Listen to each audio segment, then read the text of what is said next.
that. See me in your camera? I'm sorry. I don't want to be seen with this. No. Okay. So the first thing that I do is I always make sure that I have a waterproof cape on, but I don't have a waterproof cape right now. But usually a waterproof cape, especially when they have extremely long hair, because you don't want them to get wet. I'm a real stickler for like when I go to nail salons. I don't like when they do my feet and then they leave the wet towel for me to sit my foot on it. I just think it feels so gross.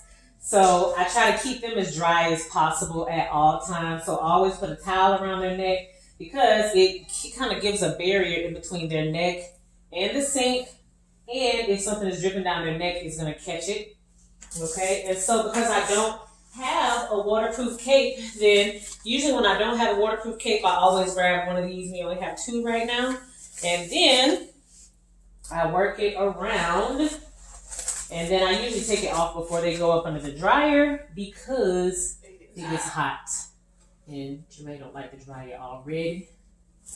Okay, so if you guys can come up closer and look, I want you to observe Jeray's scalp. Okay, Jeray has a sensitive scalp because her scalp is a little bit drier, and so which is the reason why I work through with the scalp tonic on Jeray's hair.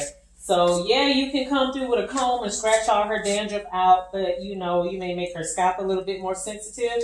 And then in some places you may have to scrub a little bit more, but I do not recommend using your nails. Always just use like the ball of your fingers to kind of scrub it out. But if your client has extreme dandruff, like more than Jeray's or the amount of Jeray's, then you always want to pay particular attention whenever you're shampooing their hair, because if you don't, when you get to the shampoo station and you're done conditioning them and all of that good stuff, and then you get ready to retwist them, you'll start seeing that your locks have flakes in them that you're having to twist up into their hair. But then there's some people that it's like almost, I swear, some people I meet, it's impossible to get the dandruff out of their hair. Jeray's comes right on out after I put this scalp tonic in it, and I already try to break it up a little bit and kind of like scalp massage her in the same process so it doesn't feel so mechanical. Yeah, sometimes it seems like the more I scrape, the more that comes out. Which means that their scalp is just dry. So another option that we have is the scalp detox treatment. It's that one right up there that's right behind you. That helps to moisturize and help prevent dandruff as well. Is an extra charge for that? Yes, so you're going to charge an additional $20 for that one. I don't charge anything extra for the scalp tonic because it's not as expensive as that actual treatment. That treatment is $60 a bottle. So some of these clients, though, you are going to have, they're going to need this scalp detox treatment. And, you know, if it's bad enough, you can sit them up under the dryer and kind of let it really penetrate their scalp to help prevent the dandruff from coming back. Dandruff is really bad. Dandruff is pretty much a fungus that's growing on their scalp. But as cosmetologists, we are not legally allowed to tell nobody, oh, you have dermatitis, oh, you have psoriasis, oh, you have, you know, extreme whatever. We cannot diagnose anybody, because if and when they decide to act on that, then, and they say, oh, Alicia told me I had dermatitis, so, you know, I went and I got this and I got that, and they have allergic reactions, and they put you at risk. So you can always say, you know, it looks like it may be, but I want you to check with a dermatologist or a doctor. Hypothetically. Yeah. If it's ringworm, we are trained in beauty school to actually be able to recognize ringworm and scabies and stuff like that. And so, don't even talk about scabies. Even though we can look at it and tell what it is, all of us seen ringworms since we was babies and stuff, but we can't like tell them. But if it looks like it, we can turn them down from service. We're never supposed to do anybody with any broken lesions in their skin or anything like that, or lice. And that's why I also think that it's important that whenever we do a client, even if it's a client that you have forever, look in their head. The easiest way is to take them to the shampoo bowl. If they're a new client, their first stop should be at your station. There should be some type of consultation happening. How you doing today? Make them feel welcome so they can be acclimated to the environment and feel comfortable before you just get started on them. And so you can also, while you're talking to them, look through their head and look through their scalp, because it's not a good feeling for you to get started on somebody's hair and find out they got lice once you start blow drying or they got a ringworm once you start blow drying. And you know, I'm guilty too, you know, because I've had regular clients that have babies, and one of my little girls with locks, she's a regular client for years, and I'm just doing her hair, and I found out she got a ringworm. I found out she got a ringworm when I'm like, get to the I think it was the top, when I get finished with her retwist. So by that time, I just finished her up, and I like sanitize everything, you know. And then sometimes if people have bed bugs or lice, they hide really well once you start getting that water and stuff in, and then you'll get up to your bowl, and I've seen that before too, and I'm like, kind of already about finished. But you know what I mean? You don't want to catch that, and then you don't want to make them feel uncomfortable by freaking out and all of that stuff. We should never make nobody feel uncomfortable, no matter how gross it is. But some people are just more sensitive to that stuff. So to avoid that embarrassing situation, just look first and consult first, and make sure y'all understand the clear vision. And if you have to, you know, pull them to the side. Yeah, that's my question is how to tell them, okay, I'm not going to give you service for that reason. You tell So them you gotta say it nicer than that. that. You gotta be like, well, You got lights, leave it alone. You gotta go, no, I would, in the past, I have had to just, you know, luckily enough, I was in solar salons where we had our own private setting, and I could let them know. But inside of here, Yes. you may Where want to everything lower echoes. your voice. You better let me talk to you outside. Grab all your stuff though. You ain't close back in. You just gotta find a nice, polite way to do it.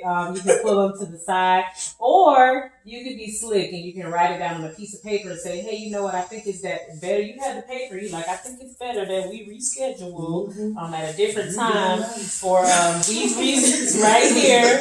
I'm not gonna be able to service you today, but you know what? It probably will take you only about 2 weeks to fix this, and let's reschedule you for that. You know, now if they want to make a big scene of it, then they just took it there. You gotta go. You know, let's go. But if you try to be discreet, I'd say write it down and then just let them know. You know, you are suspected of having lice or ringworm or whatever the case may be, and then ask them to get that taken care of. Okay. You got the bug on you. Okay, I'm gonna pause it. Definitely not. Authentic, so much authentic. I said that is crazy. She said she got the service of getting shampoo, but after that, the way she approached the situation as far as retwisting her, she didn't like it, so she paid her for the service of washing her head. And left. I said, you paid for the service of getting washed in a bucket? That car wash. Yep. Well, I couldn't believe that. That was the first time I ever heard that one. No, I just couldn't believe the honey one because I think that's the attraction of all the heat and your pillowcase and everything. It's just like seriously, but so this is my first shampoo, guys. My first shampoo with locs. This is not even the first shampoo. Before I start washing locs or anybody's hair, for pretty much, I wet it and rinse it to try to rinse out some of the debris with as much warm water as the client can stand. The only downfall to that is if they get hair color done, warm water kind of opens up the cuticles and slightly releases hair color. So if they have hair color that you're trying to protect, then you probably don't want it to be as warm. But for locs, traditionally, the ends, I almost turn the water as hot as I can stand it to help rinse out any debris or buildup that may be in there. High pressure water is best for shampooing locs, and warm water. So you'll see me rinsing like I'm actually washing before I even get to shampooing. Then I turn the water down and work my way up to her scalp. Can you scoop in a little bit, Dre? There you go. Are you comfortable? Is that okay? Are you comfortable? Is that okay? So you know you always rinse down and away from their face. Oh my God, I had one person I accidentally splashed so much water on them and me. I was like, I'm so sorry. we all It happens. Oh, it's all like, here, I'm sorry. They're like, you're wetter than me. I'm like, It still. happens. we all did that. Right. So as you see, this is not a quick rinse just to wet the hair. It's actually to like kind of rinse stuff off of the hair. And the water should almost be clear before you get going to the shampoo, because washing the locks is like washing clothes by hand. So it's not like washing regular hair. So the first shampoo, because Jeray has, hello, that's your client. So because Jeray has How are you? a drier scalp, and it's a little more flaky, then I usually do her 3 shampoos at least. So the first one is always with my scalp gel or my therapeutics for Design Essentials, because it's designed to get that debris off of the scalp and help keep the dandruff from coming back as quick.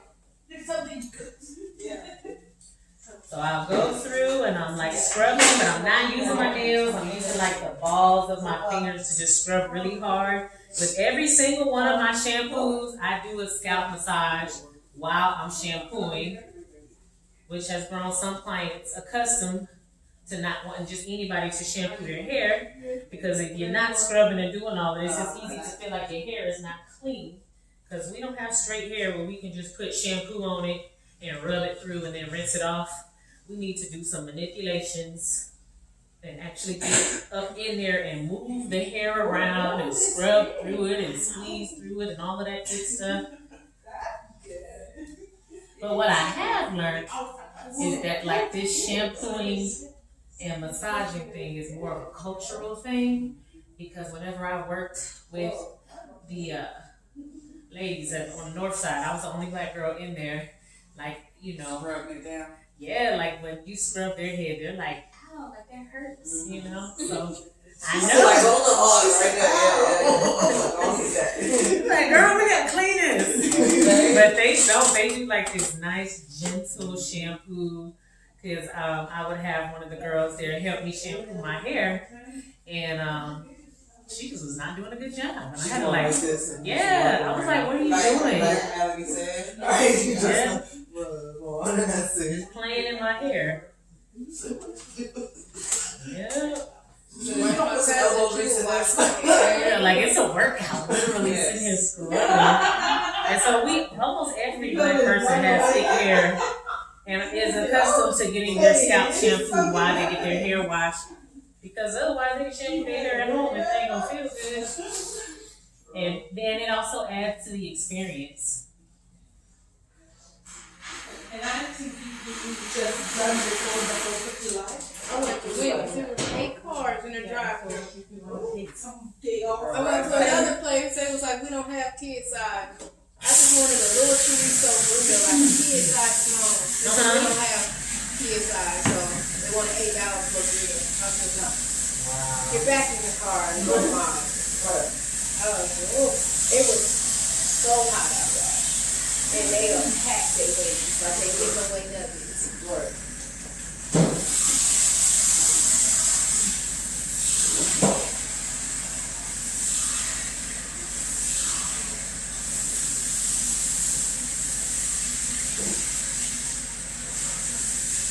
So I'm going through and I'm doing another thorough rinse.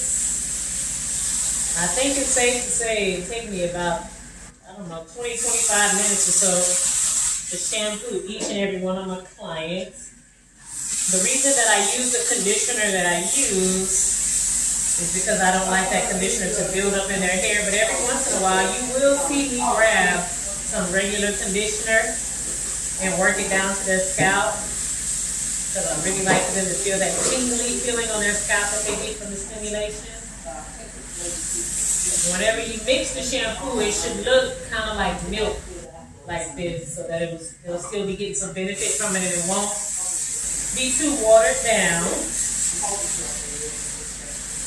So we're still on the first shampoo. Okay, the spray bottle, you said that's the conditioner, right? That's the conditioner for the lock? Yes, I use that for a lot. And what part, I heard it when I first came in, what's all mixed in it again? It's just stimulation, kind of broke down so that it'll penetrate through the locks instead of sitting on top of it. Or if you do work it in, it won't be built up in the locks over time. which is something I picked up from Sister Lock training and training with Mr. Damian Walter. So you break it down with just water? Until it kind of looks like milk like that. And I like to use the stimulations. So I'm going back and I'm scrubbing her scalp again. I just try to make sure to get every itty bitty inch.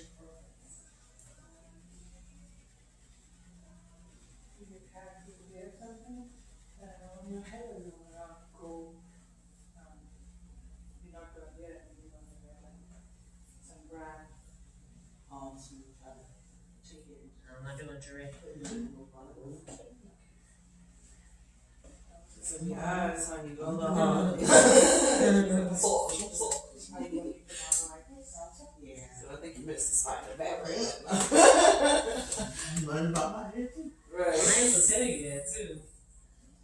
You missed the spot. Oh, why you ain't shampoo in the back of my hair? I've had a client maybe do it again because I was like focusing more on the top. I didn't think I was.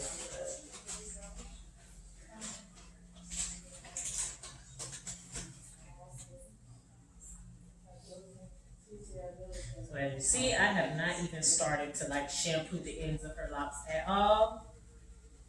Because with the ends, especially if it's a regular client, it's more rinsing and less scrubbing because she's been coming in and keeping them up.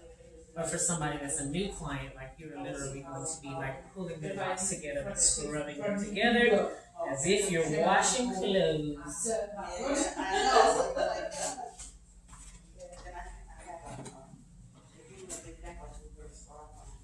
Okay. Yeah, I think that would be good, Scott. We might just start that.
So I'm doing another rinse and I'm making sure to get all of the soap out, all the way to the ends.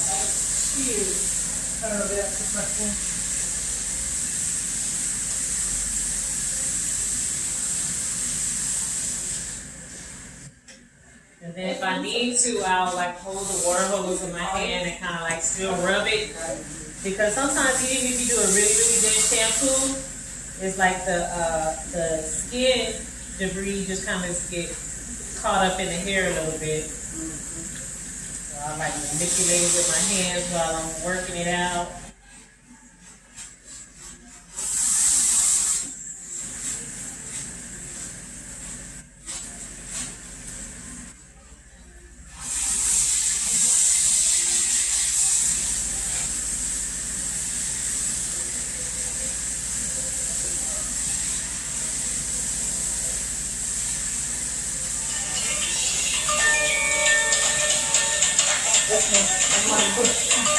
Got it?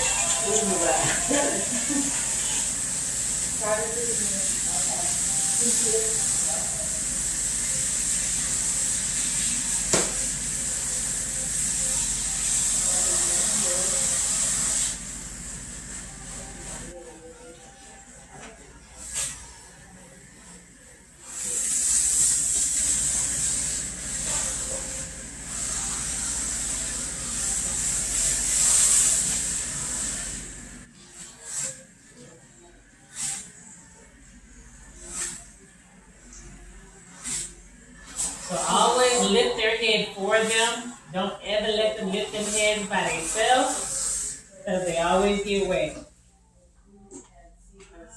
Every single time it goes right down their neck if they lift it up on their own trying to help. So this will be our last shampoo. I'm going to check and see if I did a good job cleaning her scalp. She looks like I did.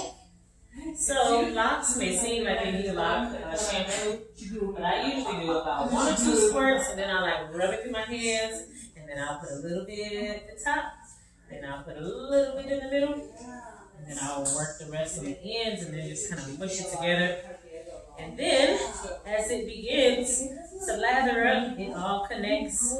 You've done 2 shampoos. Hair usually does not lather up on the first shampoo because of all of the dirt and debris that's in it. But once it gets clean, unless it's some special type of shampoo that doesn't have lauryl sulfate in it because people believe that it dries out your hair, which I'm okay with that because we're going to put moisture right back into the hair anyway as soon as she gets finished drying and all of that good stuff.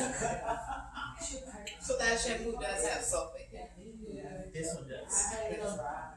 This one does. My favorite shampoo to use on locks though has become to be this herbal conditioning shampoo from New Expressions, because I feel like I can literally feel the locks softening up as I shampoo them. Okay? So now I've already pretty much cleansed her scalp, so I'll still go through and cleanse it a little bit, especially because that's going to help me to ensure that I got out as much of the dandruff as I could. And now I'm like working the extra suds down to her locks. You want me to recline your legs? So now I'm working the suds down to her locks and kind of rubbing them together.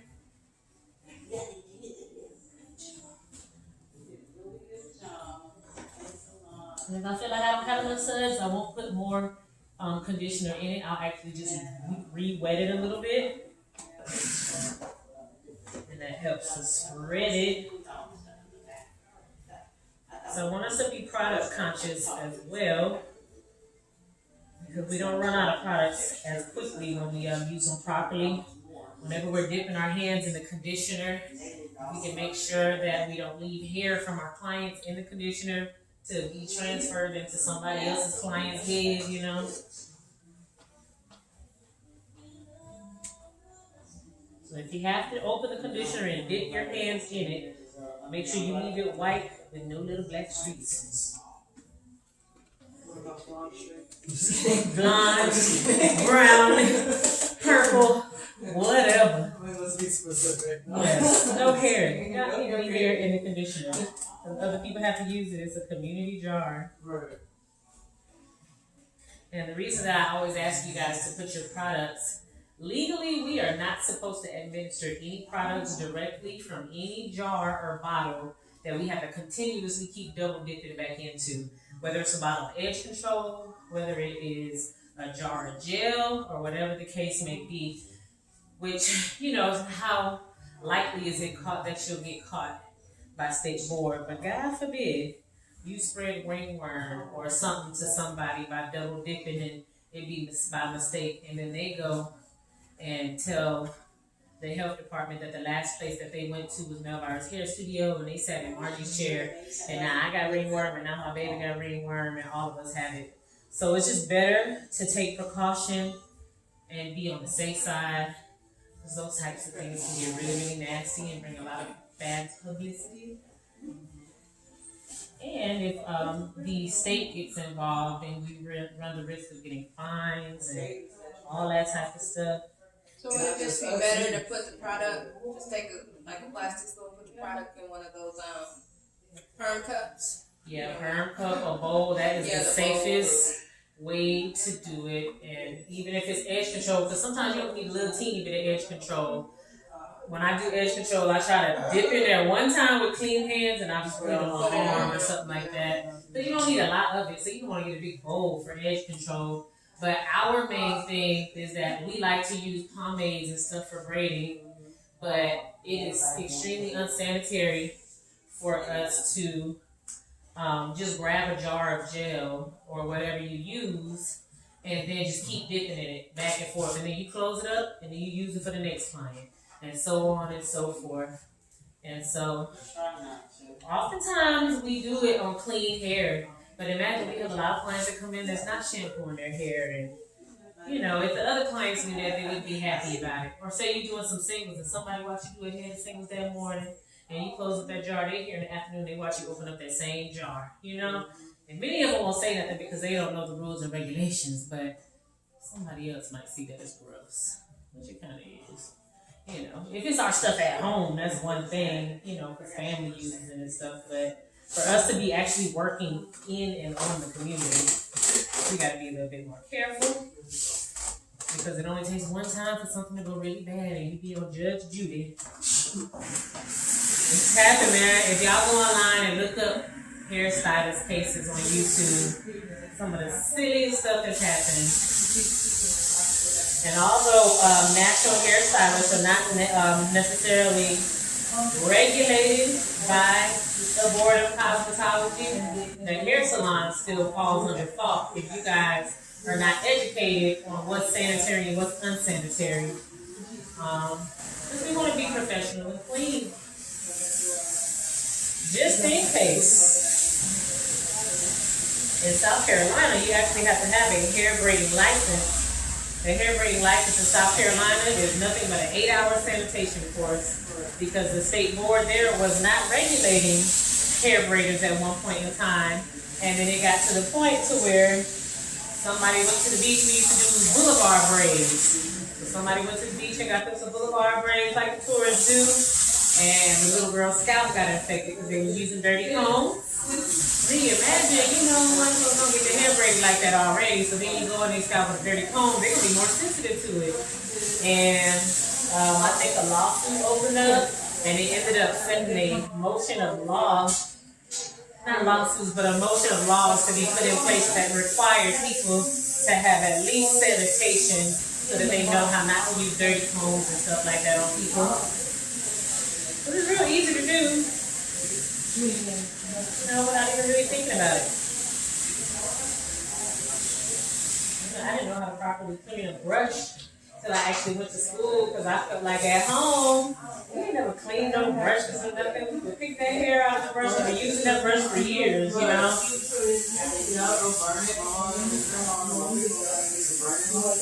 Yeah. You don't think anything else about it. Your cousin used the brush, your daddy used the brush, your mama, everybody used that brush.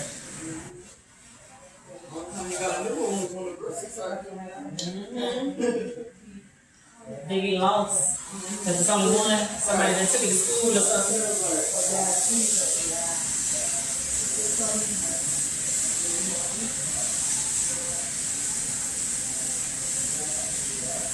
So whenever I'm shampooing, I always do twice as much rinsing than shampooing with locs.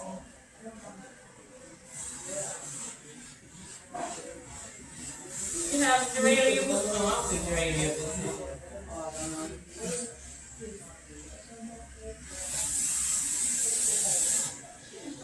Okay. Comfortable, Dre? So I always ask my clients, are they comfortable at the bowl? Because I don't know if you've been in a shampoo bowl and been uncomfortable and somebody left you for like 15, 20 minutes. Dre will say something. I'm like, dear, you come back. But most clients won't. They just won't come back.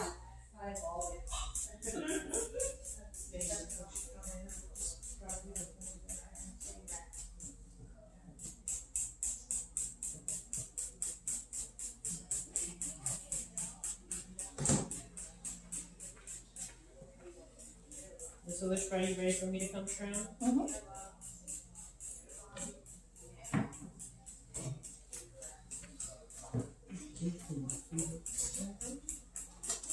So I'm just making sure her locks are like super saturated.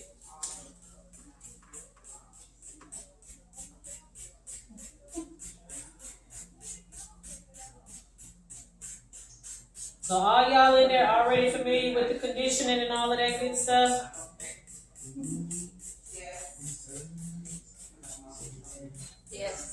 Yeah. Let's give you what you have. You make sure that you are saturating your hair all the way through with the spray. It's not really just the spray on top of it, but you want the spray to actually like soak up in the locks. Okay. So Dre says she is comfortable. I always check with my people to make sure they're comfortable before I leave them. Sit up. I mean, not you don't sit up, but you do. Always make sure that they're comfortable. I usually will set a timer. I know y'all be hearing my little timer go off because I get trying to do other little stuff in between. How long do you sit there? I leave about 10 minutes at that house. 2 minutes. She meant to say 10. And then she will sit there comfortably, and I try my best not to leave them forever in a day because the actual conditioner that we use only requires 5 to 7 minutes. So I try to leave them for no more than 10 just because it's locks so that they don't feel like they're sitting there forever. And then I be back with a trim and delicious client. And I'm going to put a